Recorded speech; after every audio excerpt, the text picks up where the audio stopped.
मैं जहां भी जाता हूं कहता हूं प्रेस के हमारे मित्रों, मगर मित्रों का काम नहीं करते ये लोग। हमारा छोड़ो, जनता के मित्रों का काम नहीं करते ये। क्योंकि अगर आपके मित्र होते तो आपको देश की सच्चाई दिखाते, बेरोजगारी के बारे में बताते, महंगाई के बारे में बताते, मगर नहीं, ये तो आपको चीता के बारे में बताते हैं। देखो देखो, अफ्रीका से 4 चीता आए हैं, देखो जंगल में घूम रहे हैं। देखो, ये भी सवाल पूछा कि क्या चीता हिरन को मारेगा या नहीं। मतलब अफ्रीका का चीता हिंदुस्तान में आकर हिरन को मारना भूल जाएगा।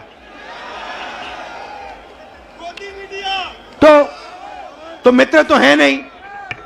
अच्छा, मीडिया बात नहीं उठाती जनता की, तो हमने सोचा पार्लियामेंट में भाषण करो। डिमोनेटाइजेशन, नोटबंदी के बारे में भाषण करने की कोशिश की, गलत जीएसटी के बारे में बोलने की कोशिश की। जो हम जमीन अधिग्रहण कानून लाए थे, जब नरेंद्र मोदी जी ने उसको रद्द करने की कोशिश की, हमने पार्लियामेंट हाउस में बोलने की कोशिश की, वहां पे माइक ऑफ कर देते हैं। देखो ऐसे माइक ऑफ, जो बोलना बोलो। हेलो, नमस्कार, कैसे हो। तो एक तरफ मीडिया बात नहीं उठाती, दूसरे तरफ माइक ऑफ कर देते हैं। तो हमने सोचा चलो जनता के साथ कन्याकुमारी से कश्मीर चलकर जनता से बातचीत करें, जनता की आवाज सुने और जनता के दिल में जो है वो रखें। 3000 किलोमीटर हो गए, कन्याकुमारी से शुरू किया। कम नहीं होता भाइयों और बहनों। आप ये मत सोचो कि 3000 किलोमीटर कम होता है, कम नहीं होता है।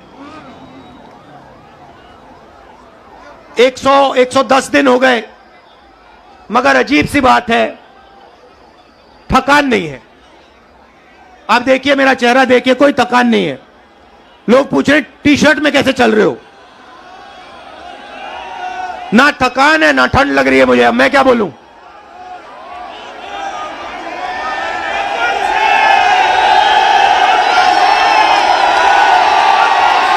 अच्छा, जो प्रेस वाले हैं, एक बात देखो मेरे साथ, एक बात देखो इनके बारे में। देखो एक बात, ठहर जाओ भैया, एक बात देखो प्रेस वालों की। मैं यात्रा में चल रहा हूं, मैं टी शर्ट में हूं, मेरे साथ किसान के गरीब बच्चे चलते हैं, वो फटी शर्ट में होते हैं, उनकी पूरी टी शर्ट भी नहीं होती।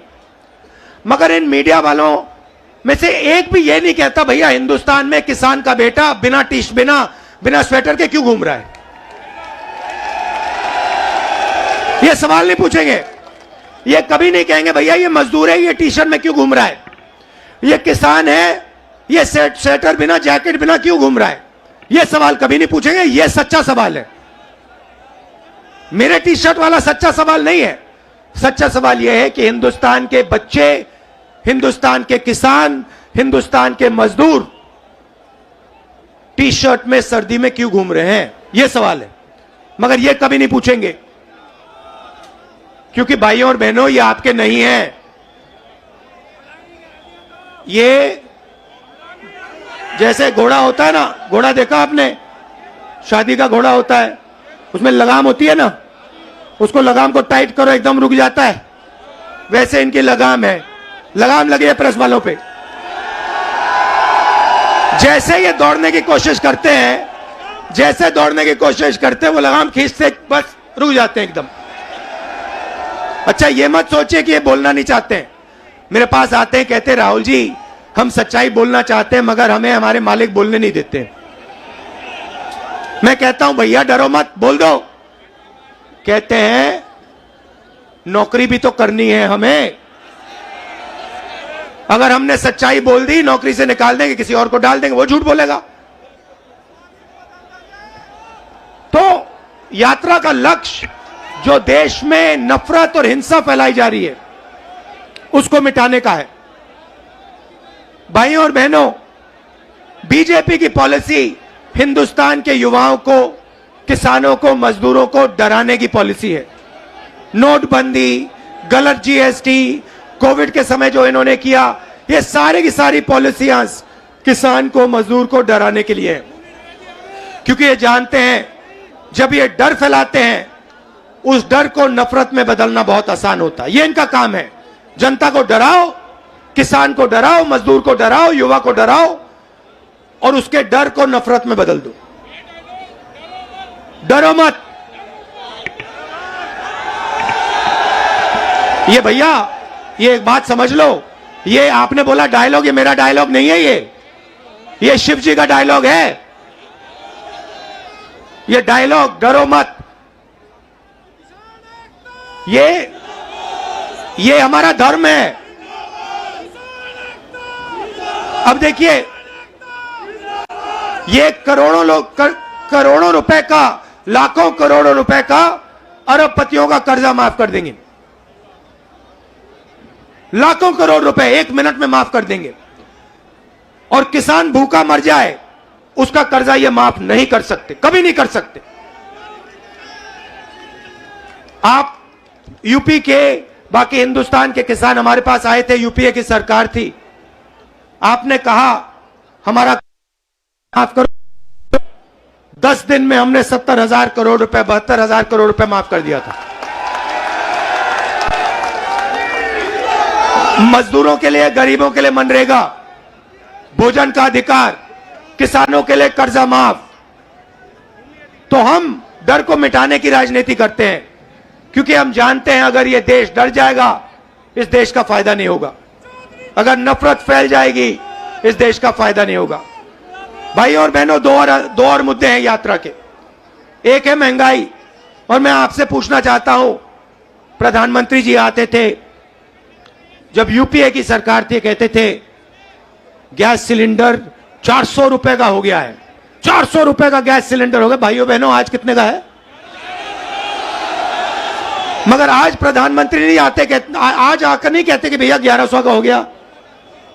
अच्छा, एक और सवाल है भैया, ये जो 1100 और 400 रुपए का फर्क है, ये किसके जेब में जा रहा है? ये किसी ना किसी के जेब में तो जा रहा है ना। मतलब ये आसमान में तो नहीं गायब हो रहा। तो याद रखिए, ये नरेंद्र मोदी जी के जो खास मित्र हैं, 3-4 खास मित्र हैं, ये जो आपके गैस सिलेंडर का पैसा आपके जेब में से निकाला जा रहा है, उनकी जेब में जा रहा है। अच्छा भाइयों और बहनों, पेट्रोल का क्या दाम हुआ करता था यूपीए के समय? 60 रुपए। आज क्या है? 100। तो ये भी याद रखिए, ये जो 40 रुपये, 60 रुपया जो है, जो आपके जेब में से निकाला जा रहा है, ये भी उनके 2-3 मित्रों के जेब में जा रहा है। तो हमारा दूसरा मुद्दा महंगाई, और तीसरा मुद्दा, सबसे बड़ा मुद्दा, जो देश में नोटबंदी, गलत जीएसटी के कारण बेरोजगारी फैली है। आज 3,000 किलोमीटर में हर स्टेट में मुझे युवा मिलते हैं। मैं पूछता हूं क्या पढ़े, कहते हैं इंजीनियरिंग की, डॉक्टर बनने के लिए पढ़ाई की, आईएएस के लिए तैयारी की। और फिर मैं पूछता हूं भैया आप करते क्या हो? कहते हैं राहुल जी, शर्मा के कहते हैं राहुल जी हम तो मजदूरी करते हैं। कोई कहते हैं भैया, कोई कहते हैं मजदूरी करते हैं, कोई कहते हैं भैया हम पकौड़े पका रहे हैं। इंजीनियरिंग की पढ़ाई की, आलू के पकौड़े बना रहे हैं। अच्छा, एक रास्ता था युवाओं के लिए अग्निवीर वाला,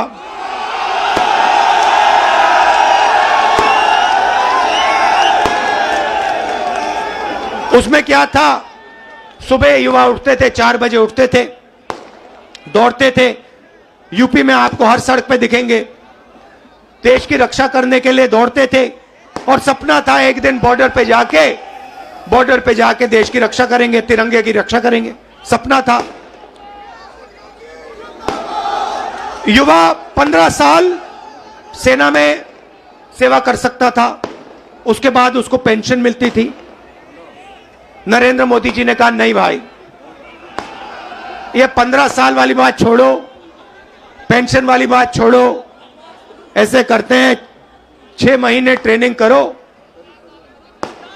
बंदूक पकड़ो, 4 साल रहो, फिर जूता मार के बाहर निकाल देंगे और उसके बाद बेरोजगार हो जाओ। नया हिंदुस्तान। और जब युवाओं ने कहा कि हमें यह अच्छा नहीं लगा, और जब युवा सड़क पे उतरे, नरेंद्र मोदी ने क्या कहा? नरेंद्र मोदी जी ने क्या किया? उन्होंने उनसे कहा कि अगर तुम्हारी फोटो ले ली गई सड़क पे तो तुम्हें सरकारी नौकरी नहीं मिलेगी। तो देखिए, दूसरा रास्ता जेल, रेलवे का रास्ता, उसको भी एक के बाद एक बेच रहे हैं। उन्हीं 3-4 लोगों को बेच रहे हैं। एयरपोर्ट भी उनको दिए जा रहे हैं, पोर्ट भी उनको दिए जा रहे हैं, रेलवेज भी उनको दी जाएगी, LIC भी उन्हीं के हाथ जाएगी, BHEL, HL सब उनके हाथ जाएगा और हिंदुस्तान के युवा बेरोजगार होंगे। यह है नरेंद्र मोदी हिंदुस्तान। इसके हम खिलाफ हैं और इसलिए हमने ये यात्रा शुरू की है। और हम इसलिए नहीं थके हैं क्योंकि आपने अपनी पूरी शक्ति, अपना पूरा प्यार इस यात्रा को दिया है और लाखों लोग हमारे साथ खड़े हुए हैं, हर जात के लोग, हर धर्म के लोग। तो मैं आपको दिल से धन्यवाद करना चाहता हूं कि आपने इतना प्यार और इतनी शक्ति आपने हमें दी। इसके लिए मैं बहुत आभारी हूं, पूरी जिंदगी याद रखूंगा। बहुत बहुत धन्यवाद। नमस्कार, जय हिंद।